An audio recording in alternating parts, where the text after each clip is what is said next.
Hello friends, स्वागत है आपका मेरे यूट्यूब चैनल जिज्ञासा टिप्स एंड ट्रिक्स में।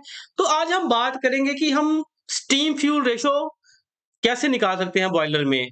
और आज हम जानेंगे कि बॉयलर का फ्यूल कंजम्पशन पर आवर हम कैसे निकालते हैं। जैसे मैं आपको एक एग्जांपल लेके थोड़ा सा क्लियर करूंगा कि हम फ्यूल रेशो कैसे निकालते हैं। इसमें आपको बॉयलर का जो भी फ्यूल आप यूज कर रहे हो उसकी कंजम्पशन कैलकुलेट कर सकोगे। तो पहले पे जैसे आप, अगर आपका भी बॉयलर है तो आप पहले देख लो कि आपका फ्यूल टाइप कौन सा है। जैसे मैंने यहाँ पे एग्जांपल के लिए फ्यूल टाइप कोल को लिया हुआ है। तो जो हमारा बॉयलर है जिसका मैंने एग्जांपल लिया वो 20 टन का बॉयलर है, 20,000 केजी पर आवर उसकी कैपेसिटी है बॉयलर की।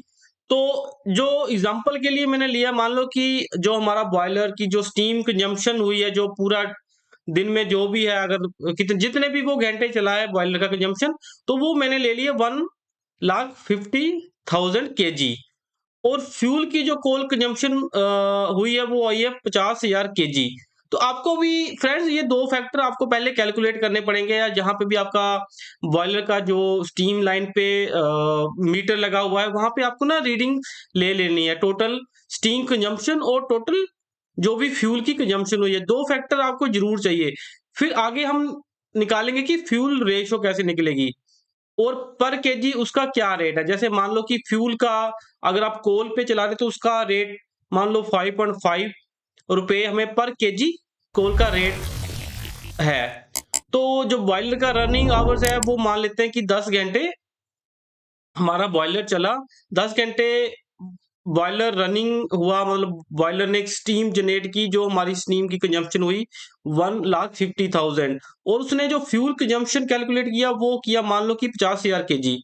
आगे हम एक एक करके जानेंगे कि कैसे हम इसकी कंजम्पशन निकाल लेंगे। तो जैसे जो इसका फार्मूला है, फार्मूला होता है total steam consumption divide by total fuel consumption. जो फ्यूल रेशियो हम निकालते हैं उसका फार्मूला है टोटल स्टीम कंजम्पशन को हम डिवाइड करेंगे टोटल फ्यूल कंजम्पशन के साथ।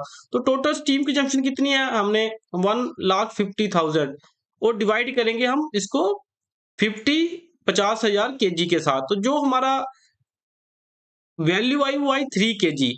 अब इसको हम समझेंगे कि 3 केजी जो वैल्यू आई वो क्या वैल्यू है। तो फार्मूला हमारा वही सेम ही था, जो हमारी वैल्यू है 3 केजी। इसका मतलब है कि 1 KG coal required to 3 KG steam generation. मतलब हमें 3 केजी स्टीम अगर हमें चाहिए तो हमारा 1 केजी कोल लगेगा। तो जो हमारी स्टीम की रेशो आएगी वो आएगी 1.3। हम इसको बोलेंगे 1.3 की रेशो।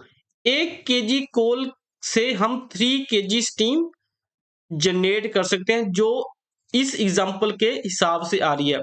अगर आपका बॉयलर का अगर मान लो आपका बॉयलर 15 टन का है या 20 टन का बॉयलर है, जो भी टन का आपका बॉयलर है, और आपको दो फैक्टर जरूर देखने कि आपकी टोटल स्टीम कंजम्पशन कितनी हुई है और टोटल जो भी फ्यूल कंजम्पशन कितना हुआ है सारा दिन में, या आप 2 घंटे का ले सकते हो, 3 घंटे का ले सकते हो, जो भी आपको निकालना है रेशियो निकालने के लिए।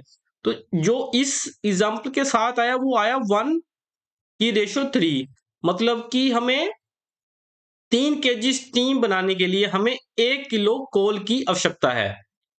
अब हम आगे जानेंगे कि हमारा रेट, अगर हम कॉस्ट निकालते हैं, मान लो कि हमें कितनी कॉस्ट पड़ी, जो भी स्टीम की हमारी कंजम्पशन हुई, जो हमारी स्टीम की कंजम्पशन थी 1,50,000 केजी। अगर हमारी स्टीम कंजम्पशन हुई तो हमारी फ्यूल की कॉस्ट क्या पड़ी। तो फ्यूल की कॉस्ट जैसे आपको पता ही है कि मैंने जहां पे लिखा हुआ है, फ्यूल की कॉस्ट जो हमें पड़ रही है वो 5.5 रेट्स है। मतलब 5.5 रुपए में हमें 1 किलो जो फ्यूल है, जो कोल है, वो हमें मिलता है जब हम परचेज करते हैं। तो उसको सिंपल भाषा में ये हम, हमारा फ्यूल की कंजम्पशन जो टोटल हुई है वो हुई है 50,000 केजी। तो 50,000 केजी को हम 5.5 से मल्टीप्लाई कर देंगे तो इतनी हमारी ये कॉस्ट आएगी। 1,50,000 केजी स्टीम बनाने के लिए हमें 2,75,000 रुपया हमारा लगता है। तो ये एक एग्जांपल है। आप एक स्टैंडर्ड वैल्यू भी बना सकते हो अगर आपको और भी कंजम्पशन कभी कैलकुलेट करनी है, कि आपको फ्यूल का रेट पता है और आपको कंजम्पशन पता है कि आपको कितनी रिक्वायरमेंट है अपने प्लांट की, तो आप उसके हिसाब से आप अपनी वैल्यू कैलकुलेट कर सकते हो कि आपकी वैल्यू क्या आपको पड़ेगी, क्या आपकी कॉस्ट पड़ेगी अगर आप स्टीम जनरेट करते हो। उसके बाद आगे हम दूसरा फैक्टर पढ़ेंगे कि हम फ्यूल कंजम्पशन पर आवर हम कैसे निकाल सकते हैं बॉयलर की। तो ये भी एक काफ़ी अच्छा फैक्टर रहता है, अगर आप बॉयलर की एफिशिएंसी वगैरह निकालनी है तो आपका जो फ्यूल कंजम्पशन पर आवर है, वो भी अच्छा होना चाहिए। ये आपकी बॉयलर की एफिशिएंसी जो रहती है, उसको दर्शाता है। तो इसको देख लेते हैं कैसे कैलकुलेट करेंगे। तो हमारी स्टीम कंजम्पशन जो हमने एग्ज़ाम्पल ली थी वो 1,50,000 था। फ्यूल की जो कोल की कंजम्पशन हुई वो थी हमारी 50,000 केजी। बॉयलर का रनिंग आवर जो हमारा आया वो आया 10 आवर, मतलब 10 घंटे हमारा बॉयलर चला है। बेशक वो लोड पे चला है या अनलोड पे चला, पर 10 घंटे जो भी रनिंग आवर आए उसने 10 घंटे में 1,50,000 केजी स्टीम जनरेट हुई है। तो जो भी हमारा फार्मूला आएगा, जो फार्मूला है टोटल फ्यूल कंजम्पशन को हम डिवाइड करेंगे टोटल बॉयलर रनिंग आवर के साथ। तो ये हमारा जो फ्यूल की कंजम्पशन हुई 50,000 को हम डिवाइड करेंगे 10 के साथ। तो जो हमारा रेशो जो आके निकल के आई है वो आई है 5,000 केजी फ्यूल कंजम्पशन पर बॉयलर।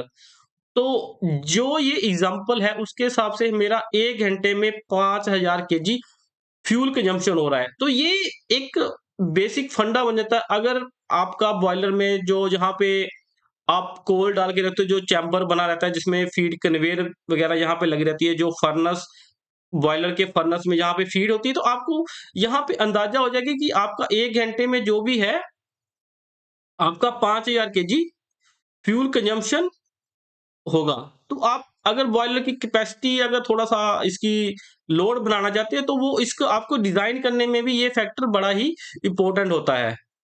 तो आशा करता हूँ दोस्तों ये वीडियो आपको पसंद आई होगी। अगर आपको और भी बॉयलर के बारे में जानकारी लेनी है, जैसे स्टीम कंजम्पशन कैसे कैलकुलेट करते हैं, स्टीम ट्रैप्स क्या होते हैं, बॉयलर सेफ्टियाँ कैसे काम करती हैं, तो पूरी डिटेल मैंने काफ़ी वीडियो इसके ऊपर बनाई है। तो आप मेरे चैनल में जाके वहाँ पे ये वीडियो देख सकते हैं। तो आपको ये वीडियो काफ़ी अच्छी भी लगेगी। अगर आप मेरे चैनल में नए हैं तो प्लीज़ मेरे चैनल को सब्सक्राइब कर दें और नोटिफ़िकेशन भी ऑन कर लें, जिससे आपको ऐसी नई-नई वीडियो आती रहेगी।